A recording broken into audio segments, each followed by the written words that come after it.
Hello बच्चों, हम पढ़ रहे हैं अध्याय 4 जंतु जगत।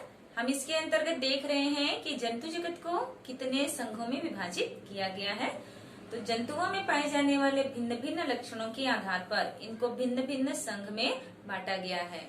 तो आज के इस वीडियो में हम अध्ययन करेंगे संघ आर्थ्रोपोडा के बारे में।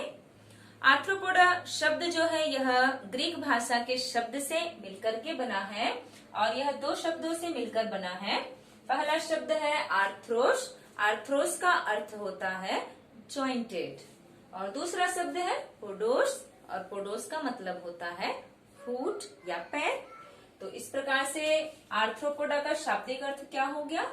संधि युक्त पैर। इसका मतलब है कि इस संघ में ऐसे जीवों को रखा गया है जिनमें संधि युक्त पैर पाए जाते हैं, जॉइंटेड लेग्स उपस्थित होते हैं। अब इस संघ के क्या क्या लक्षण होते हैं, चलिए देखें। पहला, इस संघ के जीव जो होते हैं ये त्रिस्तरीय बहुकोशिकीय तो होते ही हैं।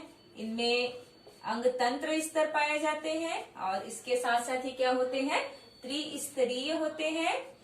शरीर जो होता है वह द्विपार्श्व सममिति को प्रदर्शित करता है। इनमें पाया जाता है देह गुहा और ये कहलाते हैं देहगुहीय जंतु। इस प्रकार से ये संघ आर्थ्रोपोडा के जो सदस्य होते हैं वे सभी जगह पर पाए जाते हैं। जल में भी पाए जाते हैं और स्थल में भी पाए जाते हैं और ये वायवीय भी होते हैं। तो इस प्रकार ये जल, थल और वायु में पाए जाने वाले जीव हैं। कुछ सदस्य जो होते हैं इसके वे परजीवी के रूप में भी पाए जाते हैं। संघ आर्थ्रोपोडा का अन्य लक्षण जो है वह है इसमें पाए जाने वाले पैर या उपांग। इनके उपांग जो होते हैं जो इनमें गति के लिए, प्रचलन के लिए जिम्मेदार होते हैं, ये उपांग जो होते हैं वह संधि युक्त होते हैं। कुछ इस प्रकार से इनमें दो खंड होते हैं इनके उपांग में जो इस प्रकार से कैसे रहेंगे, ज्वाइंटेड रहते हैं। इस प्रकार तो इस प्रकार क्या रहेंगे, इनके पैर जो होंगे वो ज्वाइंट्स के रूप में पाए जाते हैं। अगला, इस संघ का जो लक्षण है वह है इस संघ के जीवधारी जो होते हैं इनमें परिसंचरण जो होता है वह खुला प्रकार का होता है। खुला परिसंचरण तंत्र। खुला परिसंचरण तंत्र वह परिसंचरण तंत्र होता है जिसमें रक्त जो होते हैं वे कुछ दूरी तक बंद नलिकाओं में प्रवाहित होते हैं। हृदय जो होता है उनको जब पंप करता है तो कुछ दूरी तक ही बंद नलिकाओं में प्रवाहित होगा और उसके बाद उसकी देह गुहा में जाकर के भर जाता है। तो इस प्रकार के जो जीवधारी हैं इनमें इनका देह गुहा जो होता है वह कहलाता है हीमोसील और इस हीमोसील में, देह गुहा को हीमोसील कहेंगे, और इस हीमोसील में जो द्रव भरा हुआ होता है वह कहलाता है हीमोलिम्फ। ये हीमोलिम्फ जो होता है वह दोनों से मिलकर बना है। इसमें रुधिर भी उपस्थित होगा और इसमें लसिका भी उपस्थित होता है। इस प्रकार से लसिका रुधिर होता है, यह हीमोलिम्फ कहलाता है। इसमें जो हीमोसील होता है यह भाग जो होता है वह शरीर के सभी ऊतकों के संपर्क में होता है और वहां से वे रक्त को ग्रहण करते हैं। यहाँ पर ये हीमोलिम्फ जो होता है, रुधिर लसिका, इनके रुधिर में हीमोग्लोबिन नहीं पाया जाता है, उसके स्थान पर पाया जाता है हीमोसाइनिन। इसी के कारण इनका रक्त जो होता है वो लाल दिखाई नहीं देता है। संघ आर्थ्रोपोडा के जो सदस्य होते हैं इनका शरीर जो होता है वह खंडित होता है, खंडों में बटा हुआ होता है। इनके खंड जो होते हैं वह स्थायी होते हैं और संख्या जो होती है वह कैसी होंगी, स्थिर संख्या के रूप में होती है। जितने खंड उपस्थित होंगे प्रत्येक में एक एक जोड़ी जॉइंटेड लेग्स जो होते हैं वो पाए जाते हैं। इनमें नेत्र पाया जाता है जो कि संयुक्त नेत्र होता है, और संयुक्त नेत्र के द्वारा ये क्या कर लेते हैं, दृष्टि संबंधी संवेदनाओं को ग्रहण करते हैं। इनका जो शरीर होता है उसमें जो कंकाल होता है, इनका बाह्य कंकाल, वह बना हुआ होता है काइटिन का, काइटिन पदार्थ का बना होता है। और ये काइटिन जो होता है इनके शरीर को सुरक्षा देता है, इसी के कारण ये विभिन्न वातावरण में रहने के योग्य होते हैं। इनमें जो उत्सर्जी अंग होते हैं वे मेलपिगियन नलिकाओं के रूप में पाए जाते हैं, मेलपिगियन नलिकाओं के रूप में, और हरी ग्रंथि के रूप में पाए जाते हैं। ग्रीन ग्लैंड और मेलपिगियन नलिकाओं के रूप में उपस्थित होते हैं। संघ आर्थ्रोपोडा के जो सदस्य होते हैं वे बहुधा एक लिंगी होते हैं, मतलब नर और मादा जो होते हैं वो अलग अलग होते हैं। इनमें संवेदनाओं को ग्रहण करने के लिए, संवेदनाएं जो होती हैं उसको ग्रहण करने के लिए एक तो इनमें नेत्र उपस्थित होता है, साथ ही इनके जो संधि युक्त उपांग होते हैं ये किसी और रूप में परिवर्तित हो जाते हैं और एंटीना का निर्माण करते हैं। एंटीना किसी भी आर्थ्रोपोडा में इस प्रकार से शरीर के अग्रभाग में उपस्थित होते हैं एंटीना, और ये एंटीना जो होते हैं गंध उद्दीपन को ग्रहण करने का कार्य करते हैं। इस प्रकार से संघ आर्थ्रोपोडा के सदस्य जो होते हैं इनमें अंतःस्रावी ग्रंथि पाई जाती है, हार्मोन बनाने वाली ग्रंथि, अर्थात इस संघ के सदस्यों में हार्मोन का स्त्रावण किया जाता है। इनमें से एक हार्मोन जो होता है उसका नाम है फीरोमोन्स। फीरोमोन्स जो होते हैं एक सूचना प्रदान करने वाले हार्मोन्स होते हैं। आप सभी ने चींटियों को लाइन से जाते हुए देखा होगा। ये चींटियां जो होती हैं इसमें से यदि कोई एक चींटी भी अपने ग्रुप से बिछड़ जाती है तो वह किसी भी प्रकार से अपने बिल तक पहुंच जाती है। तो इसका मतलब क्या है, ये लाइन से जब चलते हैं तो ये फीरोमोन्स का स्त्रावण करते जाते हैं, और इसी के कारण अन्य चींटियां जो होती हैं वह भी इस सूचना को प्राप्त कर लेती हैं और ये एक साथ गति करते हैं।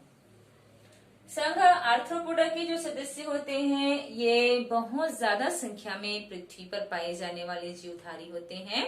इनकी बहुत सारी जातियां जो है वह पृथ्वी पर प्रभावी रूप से अभी भी जीवित पाए जाते हैं। इस संघ का सबसे बड़ा वर्ग जो है वह है कीट वर्ग या इंसेक्टा। कीट वर्ग इंसेक्टा जो है, आप इसके अंतर्गत बहुत सारे कीटों को देखते हैं, और इस संघ के जो उदाहरण हैं वो बहुत सारे हैं, जैसे बिच्छू, ये संघ आर्थ्रोपोडा का सदस्य है, केकड़ा, झींगा, इसके अतिरिक्त आप देखेंगे तो मच्छर है, मक्खी है, मधुमक्खियां हैं, दीमक है। जंतु जगत का अगला जो संघ है वह है संघ मोलस्का, और संघ मोलस्का जो है यह दूसरा बड़ा संघ कहा जाता है जंतु जगत का। संघ मोलस्का, ये मोलस्का जो है वह मोलस्कम शब्द से मिलकर बना है, जिसका अर्थ होता है सॉफ्ट या कोमल। तो इस प्रकार से संघ मोलस्का के अंतर्गत वे जीव आते हैं जिनका शरीर कोमल होता है, अर्थात इनका शरीर जो होता है वो सॉफ्ट होता है, लेकिन इनके शरीर के चारों ओर आवरण पाया जाता है, कवच पाया जाता है, जो होता है कैल्शियम का बना हुआ, कैल्शियम का बना हुआ कवच इनमें उपस्थित होता है। संघ मोलस्का के जो सदस्य होंगे इनमें त्रिस्तरीय संरचना होती है, और इनके मोस्टली सदस्य जो होते हैं वे द्विपार्श्व सममित होते हैं, और कुछ सदस्य जो होते हैं इनका शरीर जो होता है, इनमें जो इसकी देह भित्ति जो होती है उनमें जो अंतर्वलन होता है फोल्डेड हो जाते हैं, जिसके कारण ये किसी भी प्रकार की सममिति को प्रदर्शित नहीं करते हैं। तो इस प्रकार से ये असममित जीवधारी जो होते हैं वो भी इसमें उपस्थित होते हैं। संघ मोलस्का के जो सदस्य होते हैं इनमें भी देह गुहा पाई जाती है, देह गुहा उपस्थित होती है और इनका देह गुहा जो होता है यह भी हीमोसील के रूप में उपस्थित होता है और इसमें भी खुला परिसंचरण पाया जाता है। जहां पर हीमोसील उपस्थित होगा वहां खुला परिसंचरण पाया जाता है। संघ मोलस्का के जो सदस्य होते हैं इनका शरीर जो होता है वह बना हुआ होता है 3 भागों से मिलकर के। एक होता है इनमें पाए जाने वाला सिर, दूसरा जो होता है वह होता है इनमें पाए जाने वाला पैर और तीसरा होता है अंतरांग पिंडक। तो ये 3 संरचनाएं जो होती है वो संघ मोलस्का के सदस्यों में पाई जाती है। इनका शरीर जो होता है इनमें जो देह भित्ति होता है यह फोल्डेड हो जाता है, वलन अंतर्वलन हो जाता है इनकी देह भित्ति में और ये एक विशेष संरचना का निर्माण करता है। इनका देह भित्ति अंतर्वलन करके एक प्रावार का निर्माण करता है। प्रावार या इसको कहा जाता है मेंटल।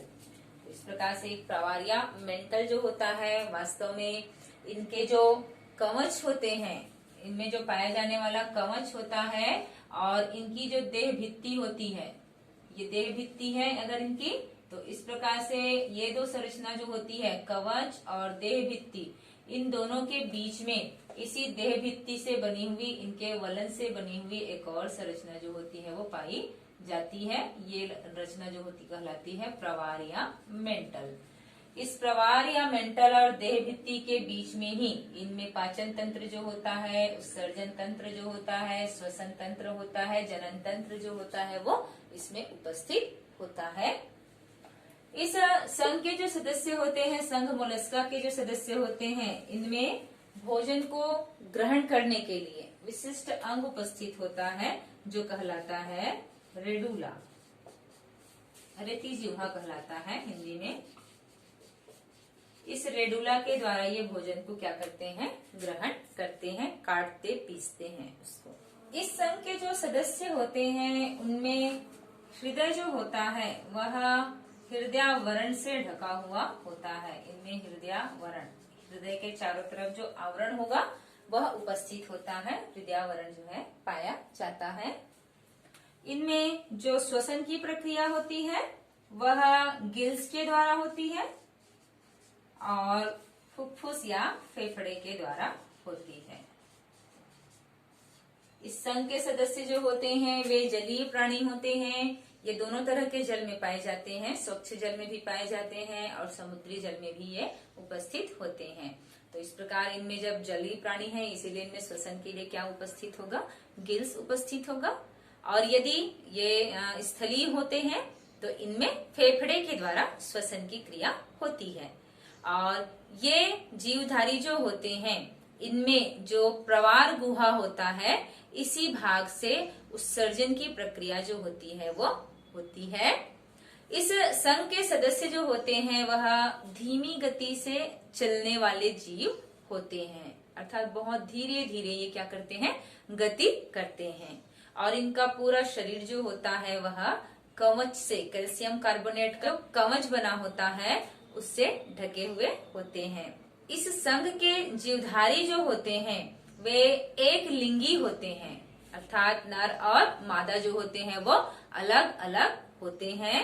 किसी किसी सदस्य में क्या होता है, द्विलिंगता पाई जाती है। इस संघ के जो सदस्य होते हैं उनके उदाहरण जो है वह है पाइला, या जिसको हम सामान्य रूप में घोंघा कहते हैं, उसके साथ होते हैं सीपी, यूनियो जिसको कहा जाता है, और ऑक्टोपस। ऑक्टोपस जो होते हैं इस तरह के, इस वर्ग के जो सदस्य होते हैं इनमें कवच नहीं पाया जाता है और बाकी वर्ग में कवच जो होते हैं वो उपस्थित होते हैं।